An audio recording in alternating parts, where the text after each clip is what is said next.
하나님 말씀 시편 1편 1절과 2절을 합독해서 큰 목소리로 읽도록 하겠습니다. 함께 읽겠습니다. 시작. 복 있는 사람은 악인들의 꾀를 따르지 아니하며 죄인들의 길에 서지 아니하며 오만한 자들의 자리에 앉지 아니하고 오직 여호와의 율법을 즐거워하여 그의 율법을 주야로 묵상하는도다. 아멘. 1517년에 종교개혁이 일어났는데 이 종교개혁은 한마디로 말하면 천주교회를 중심으로 한 중세 1000년 동안의 잘못된 역사를 성경적 신앙으로 돌려놓는 것이 종교개혁, 교회개혁이었습니다. 우리가 보통 중세교회라고 그러면 590년부터 1517년까지 약 1000년간의 기간을 이야기하는데 이때 이 천주교가 성경을 떠난 신앙과 신학으로 오염을 시켰지만 그 가운데도 영적으로 신앙을 잘 파수했던 분들이 많이 있는데 이런 분들이 종교개혁에 큰 도움을 주고 그리고 유익을 주고 모범이 되었던 사람입니다. 그 중에 대표적인 사람이 중세 영성의 거성이라고 하는 성바나드라고 하는 사람이 있습니다. 얼마 전에 스승 목사님을 만났을 때 자기가 주기철 목사님은 알아도 그 당시에 노회장이 누군지 총회장인지 누군지는 기억하지 못한다. 또 버나드라고 하는 사람은 알지만 그 시대의 로마 교황이 누군지는 전혀 기억을 하지 못한다. 하나님 앞에 영적인 기록을 가지고 있는 거성들만 기억할 뿐이다. 무슨 말입니까? 후배와 제자인 우리들도 하나님 앞에 그런 사람으로 살아가야 된다라고 하는 교훈이었겠죠. 버나드는 1090년에 태어나서 1150년에 이 세상을 떠났으니까 11세기와 12세기를 거쳐서 살았던 중세 영성의 거성인데 이분이 신앙생활하는 경로를 4단계 사랑의 단계로 설명을 했는데 첫 번째 단계가 자신을 위해서 자신을 사랑하는 것이다. 이건 질서가 완전히 파괴된 겁니다. 두 번째 단계는 자신을 위해서 하나님을 사랑한다. 하나님을 사랑하지만 목적이 자신을 사랑하는 겁니다. 아직까지 질서가 회복되지 않은 거예요. 세 번째 단계는 하나님을 위해서 하나님을 사랑하는 단계다. 상당히 질서가 회복된 겁니다. 이분이 말하는 네 번째 사랑의 단계는 하나님만을 사랑하는 단계다. 그것은 완전한 질서가 잡혀있는 것으로 설명을 할 수 있습니다. 왜냐하면 우리가 가지고 있는 사랑이 순전하고 순결한 사랑이 되려고 하면 질서가 대단히 중요합니다. 예를 들면 우리가 관계 속에서 살아가는데 하나님도 사랑하지만 이웃을 사랑하지 않습니까? 근데 이웃을 사랑할 때 이웃을 위해서 이웃을 사랑하는 것이 아니라 하나님 안에서 이웃을 사랑해야 된다 하는 것입니다. 왜냐하면 이웃이라고 하는 피조물이 어디에서 나왔습니까? 하나님에게서 나왔습니다.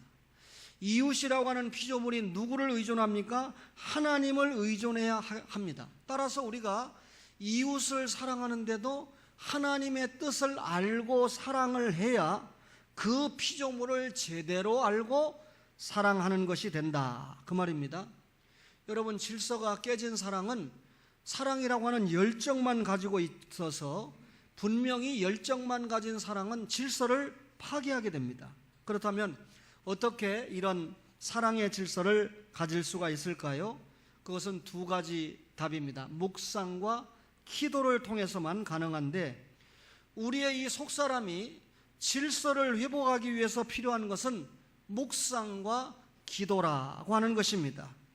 오늘 시편 1편 1절 이하의 묵상을 설명하는데 그렇다면 묵상이 무엇입니까? 묵상은 두 가지로 설명할 수 있는데 하나는 생각하는 것입니다.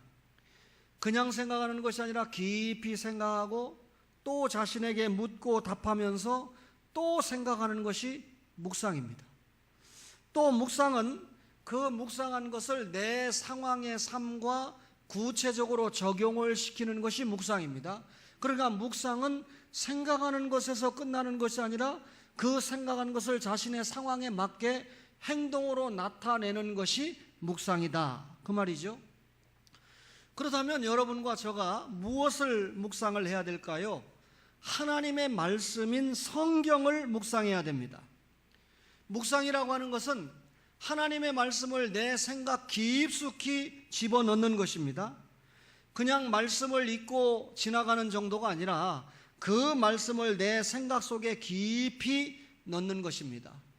동양 사람들은 묵상이라고 하는 것을 버리는 것이다 이렇게 생각합니다. 내 속에 있는 것을 비우는 것이다 이렇게 생각하는데, 성경에서 말씀하는 묵상은 채우는 것입니다. 뭘 채우는 거죠?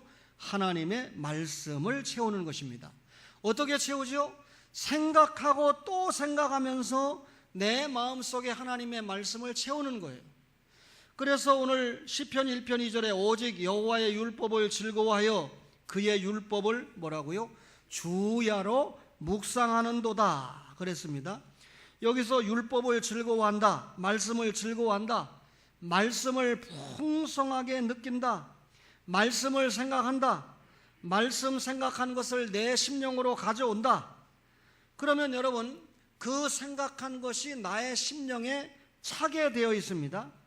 그러면 내 심령에 말씀으로 채워졌으니까 말씀이 내 심령 속에 풍성하게 되겠죠. 여러분, 세상 잘못된 생각으로 채워진 것이 아니라 영적인 진리로 내 심령 속에 풍성하게 채워졌으니까 여러분, 내 속에 채워진 말씀이 나를 지배하면서 나로 하여금 생각하게 하고 나로 하여금 행동하게 한다는 것이죠. 그 말씀이 내 심령을 움직입니다. 그 말씀이 내 감정을 즐겁게 합니다. 그 말씀이 내 영혼을 즐겁게 합니다. 내 심령 깊은 곳에서 영적인 기쁨이 솟아나니까 그 기쁨 속에서 우리의 생활이 하나님의 영광을 위해서 나타나게 되어 있다. 말씀 속에 묵상하는 초원의 가족들 되시기를 바랍니다. 설교를 들으면서도 내일을 걱정하는 분들이 있습니까?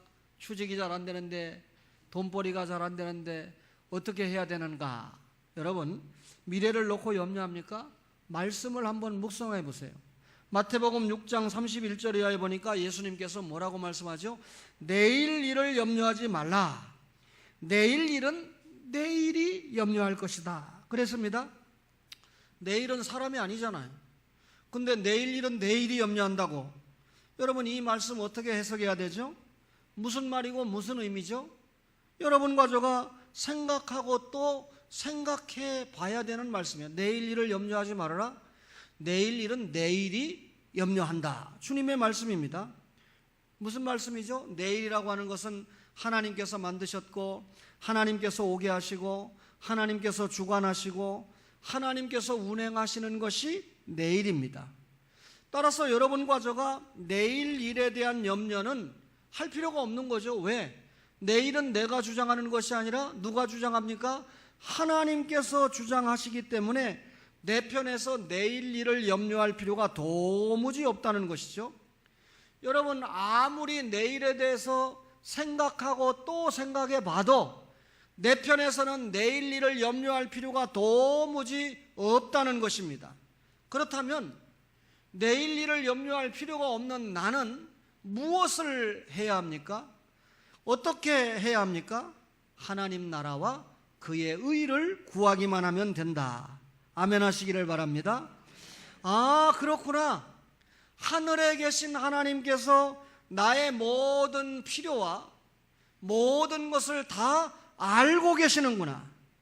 내가 하나님의 나라와 의를 먼저 구하기만 하면 하나님께서 모든 것을 아시니까, 내가 무엇이 필요한 것을 아시니까 나에게 채워주시는 분은 내가 아니라 누구라는 겁니까? 하나님 자신이 채워주신다는 겁니다. 여러분, 내일 일을 염려하지 않고 이 말씀, 내일 일은 내일이 염려하라는 말씀을 깊이 묵상해 보니까, 아, 하나님께서 나를 아시는구나. 내가 필요한 걸 아시는구나. 나는 따라서 그 하나님께 그의 의와 그 하나님의 먼저 그의 나라와 그의 의를 구하기만 하면 하나님께서 채워주시는구나. 이런 생각이 나의 감정 속으로 깊이 새겨지게 됩니다. 그러면 여러분, 내 심령을 움직이는 속사람은 이 말씀 속에서 채워진 풍성함과 즐거움을 경험하게 되는 거죠. 그러니까 내일 일에서 염려하지 않고, 내일에 대해서 염려하지 않고 오히려 풍성함과 기쁨과 안도감과 평강을 경험하게 된다, 그 말입니다. 따라서 내일 일을 염려할 것이 아니라 어떻게 되죠? 주님의 나라와 의를 위해서 내가 무엇을 할까? 그것을 생각해야 된다는 거죠. 그러니까 내일 일을 예수 믿는 신자는 염려하지 말고 그분의 나라와 그분의 의를 위해서 내가 해야 될 일이 무엇인가를 생각하는 것이 뭐라는 겁니까? 묵상이라는 것입니다. 신명기 29장 29절에 세상에는 감추어질 일과 나타난 일이 있다 그랬습니다.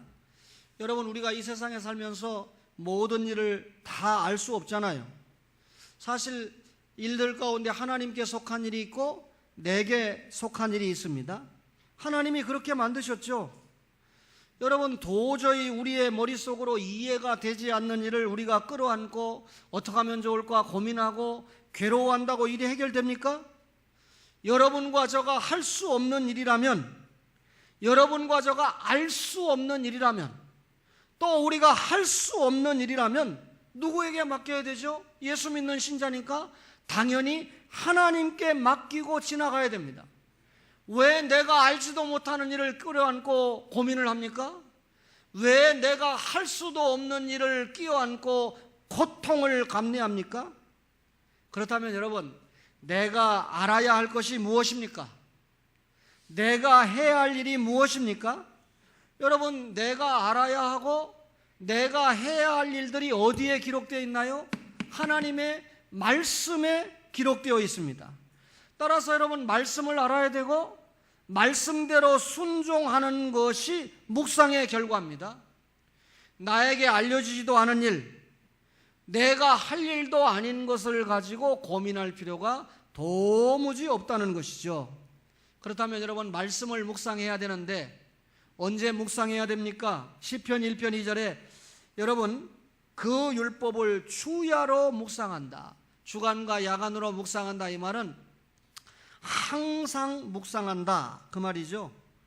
모든 상황 속에서, 어떤 상황 속에서도 하나님을 생각하고 말씀을 생각하고 즐거워하는 것이 묵상입니다. 이것이 진정으로 신앙적으로 성숙해가는 방법이죠. 말씀에 대해서 묵상을 하는 사람은 영적으로 성숙해집니다. 하나님 앞에 인정받는 믿음으로 올라섭니다.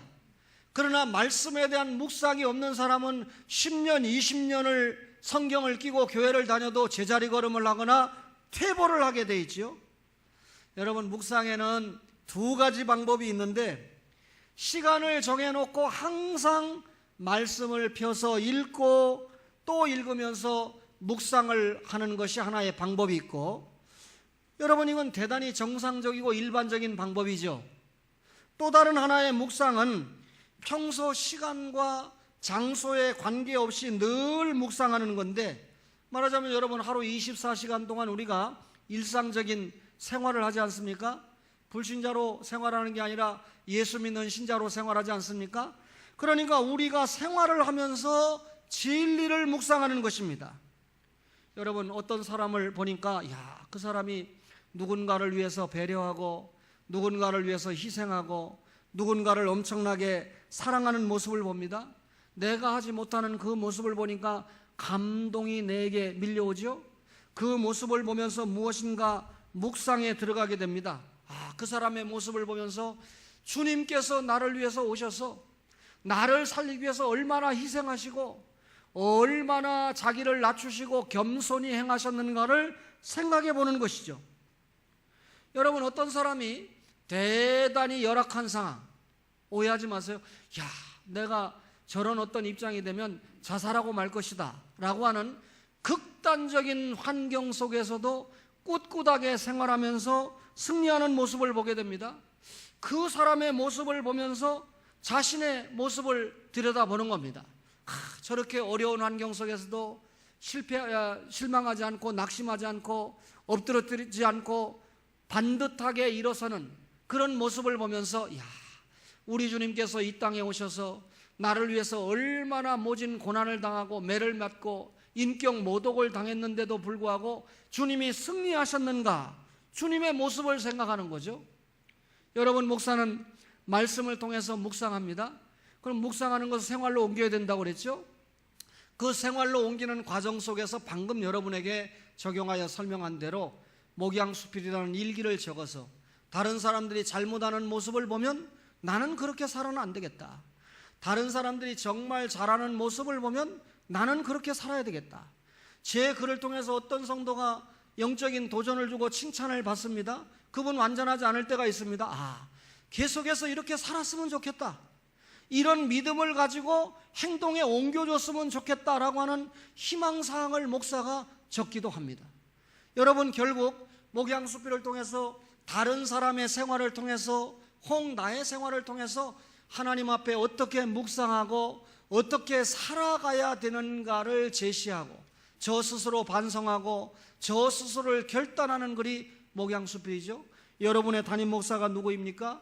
여러분의 담임 목사가 저입니다. 따라서 여러분들은 부득불 이 세상에 살아가는 동안에, 초원교회에서 신앙생활하는 동안에 저를 담임 목사로 알고 생활하기 때문에 담임 목사의 이런 묵상의 결과까지도 나누면서 함께 주님 앞에 나아가자라고 하는 것이 그를 공개하는 중요한 이유가 되는 것입니다.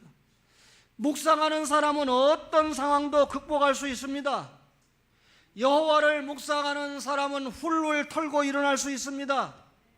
가까운 사람으로부터 배신을 당해도 일어납니다. 사업이 어렵다고 할지라도 일어납니다.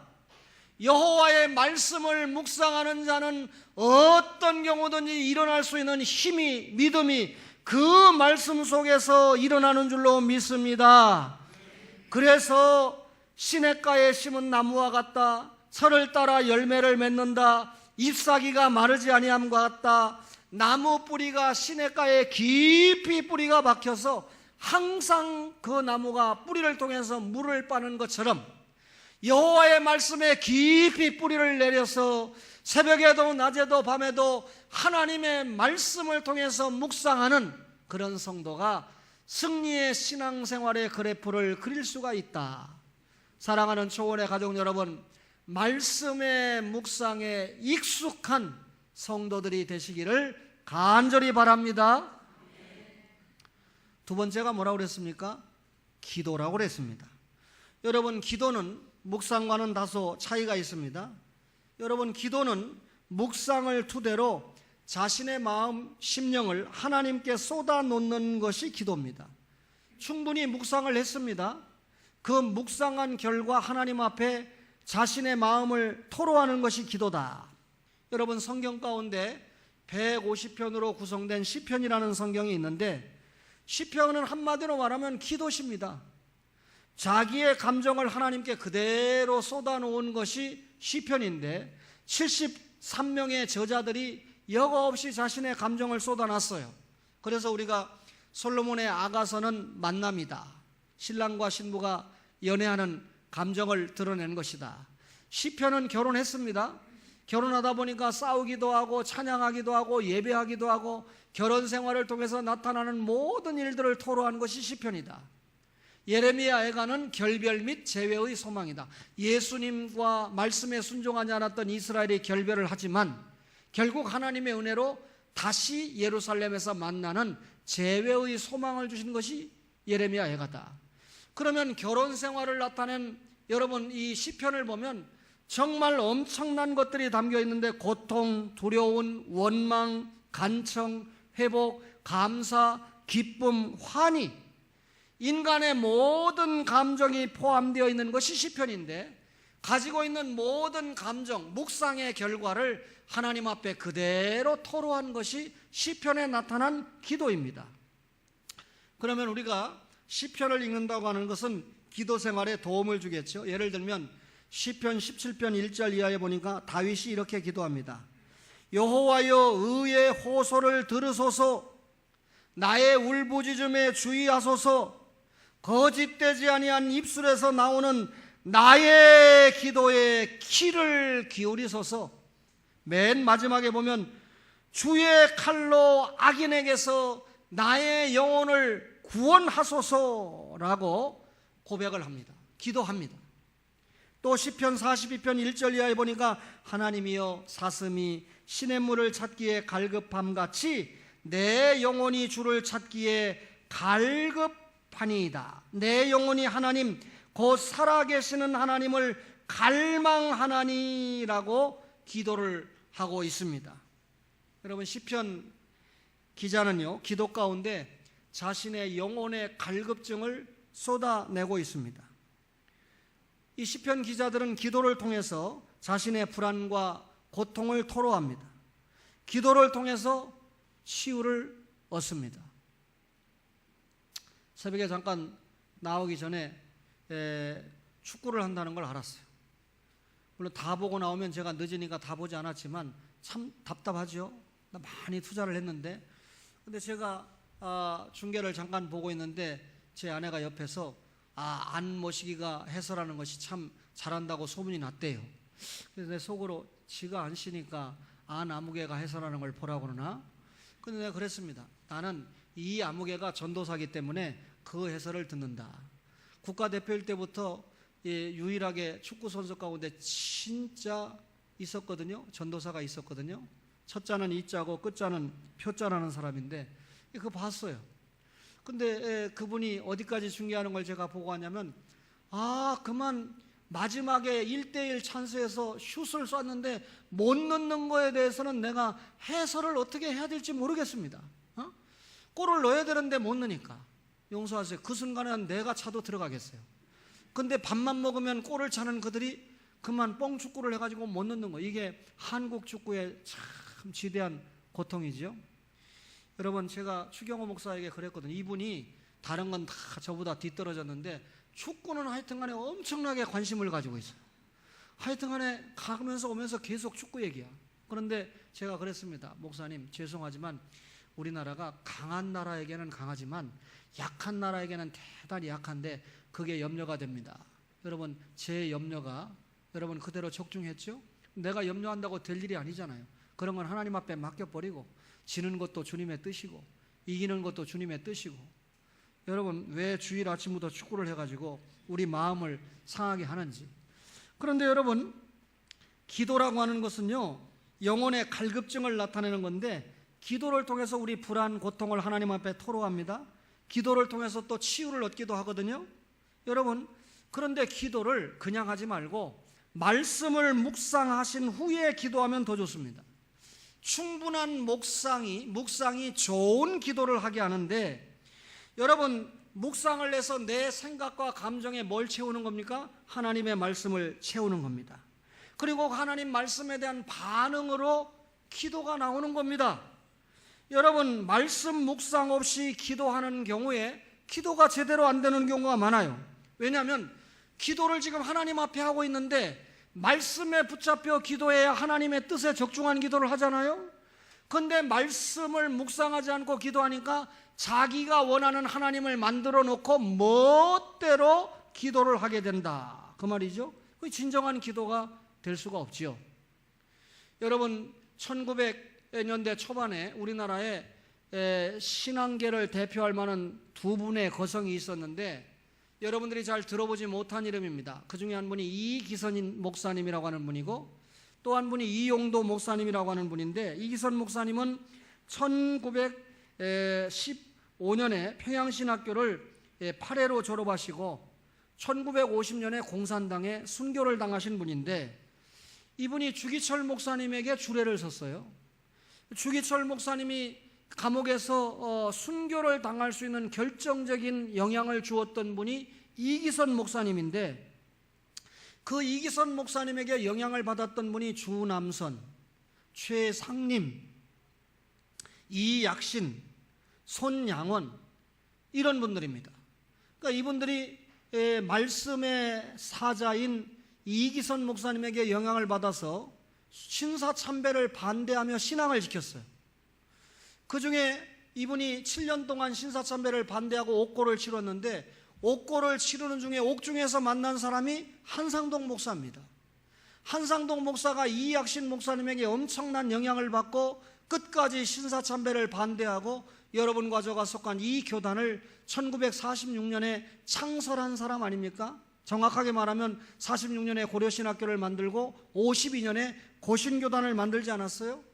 말씀의 사람인 이기선 목사님을 통해서 여러분 배운 사람들이, 말씀으로 배운 사람들이 신사참배를 반대하고 순교도 한 것입니다. 또 한 사람의 결정적인 지도자가 이용도 목사님인데, 이분은 기도의 목사님이다 이렇게 알려져 있어요. 그리고 그의 제자들이 그분을 영성의 거목이다 이렇게 엄청난 찬사를 붙였습니다. 그리고 그분은 자기 부정의 사람이고 물질적인 욕심이 없는 사람이고 기도의 사람이고 이웃을 사랑하는 사람이다 이렇게 주장을 합니다. 그분은 새벽 2시부터 일어나서 기도를 했습니다. 그분이 남긴 이 서간집 1편에 보면 하나님이 부르시거든 언제 어느 때나 기도해라, 기도를 엄청나게 강조했습니다.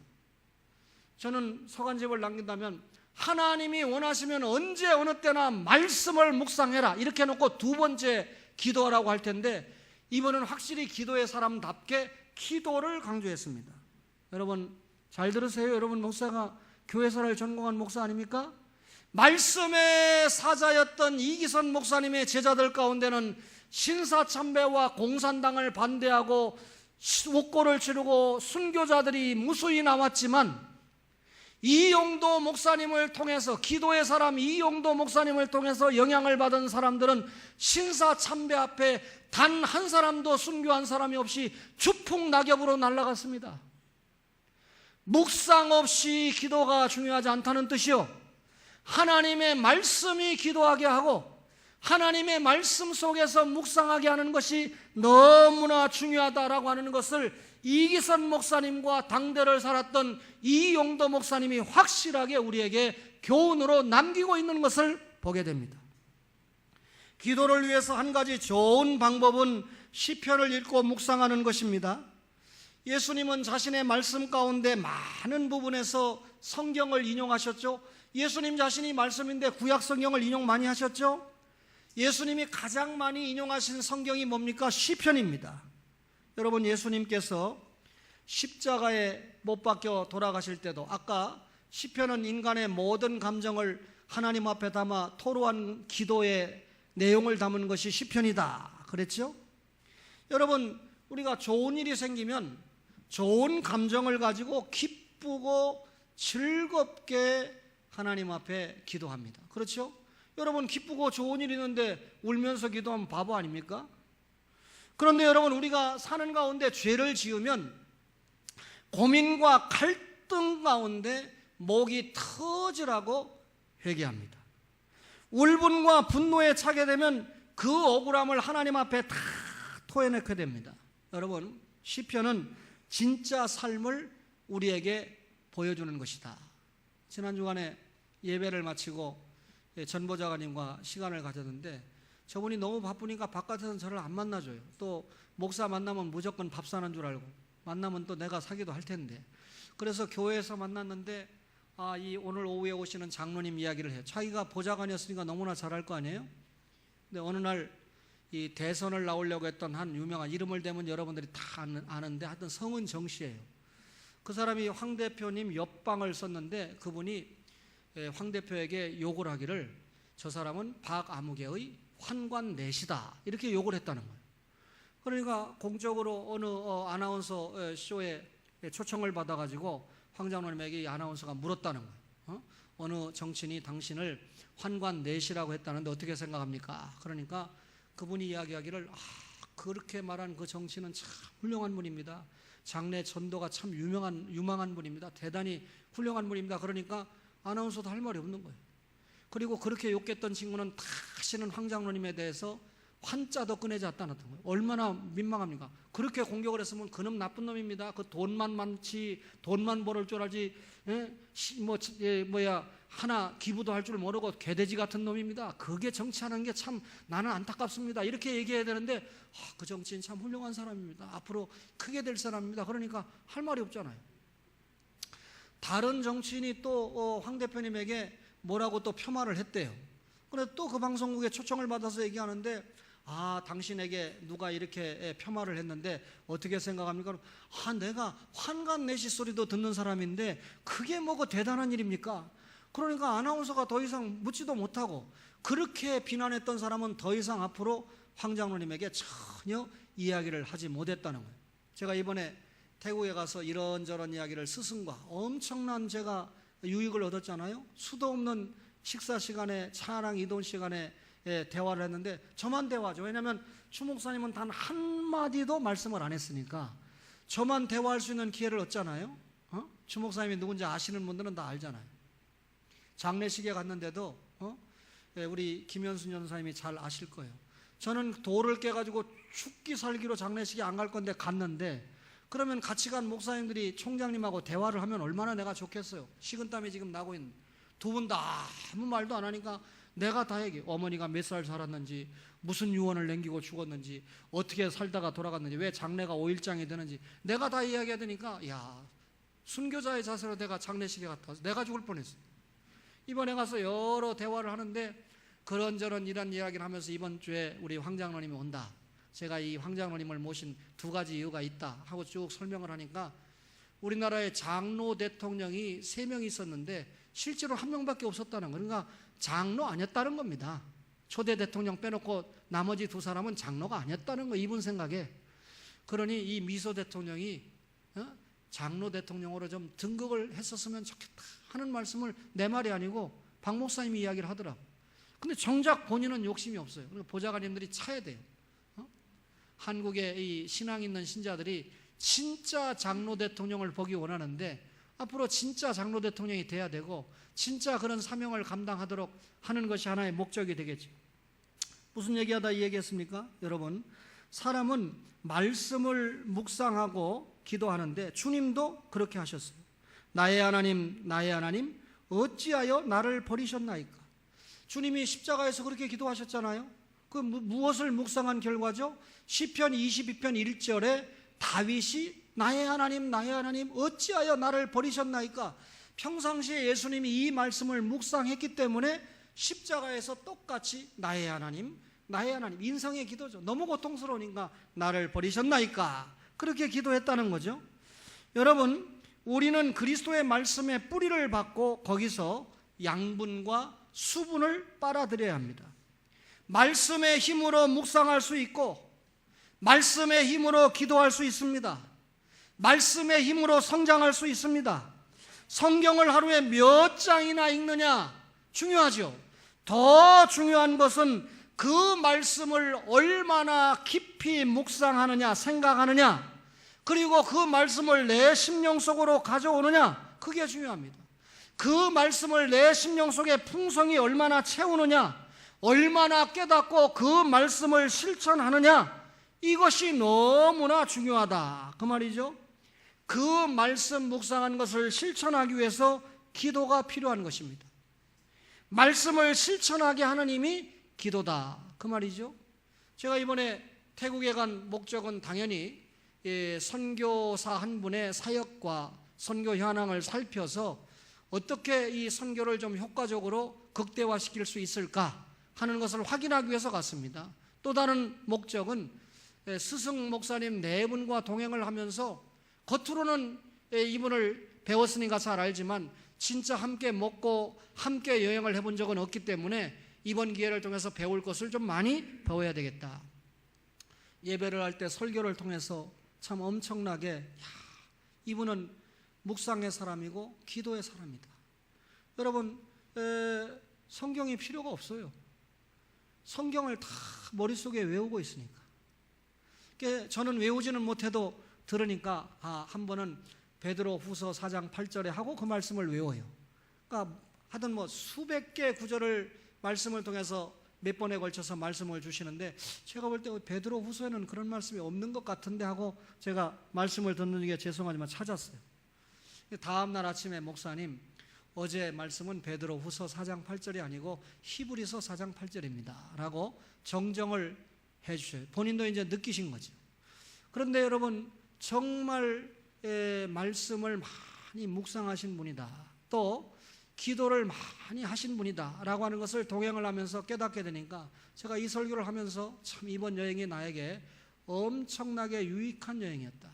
오늘 첫 글이 떴습니다. 제가 4일 동안 태국 현장을 돌아봤지만 아마 10편은 안 돼도 7, 8편은 제가 태국 선교에 관한 내용을 적어서 목양수필에 올리게 될 것입니다. 여러분, 말씀이 묵상하게 하고 말씀이 기도하게 하고, 그렇죠? 말씀이 묵상의 사람이 되게 하고 말씀이 기도의 사람이 되게 하고, 그러면 묵상과 기도의 사람이 되면 영적으로 질서가 잡힙니다. 영적으로 질서가 잡힌 사람은 하나님과 관계가, 사람과의 관계가, 물질과의 관계가 질서가 잡힌 사람이죠. 사람은요, 관계 속에서 행복을 느끼는 거 아니겠습니까? 하나님과의 관계가 잘 돼야 행복하거든요. 사람과의 관계가 잘 돼야 행복하거든요. 물질과의 관계가 잘 돼야 행복하거든요. 그렇죠? 여러분, 하나님과의 관계가 잘 되는 사람은 당연히 사람과 물질과의 관계가 잘 되는 것으로 훈련하고 나타나야 됩니다. 여러분과 저가 묵상과 기도 속에서 영적인 질서를 회복해서, 다시 말하면 묵상과 기도의 사람이 돼서 하나님을 기쁘시게 하는 초원의 가족들 되시기를 주님의 이름으로 축원합니다.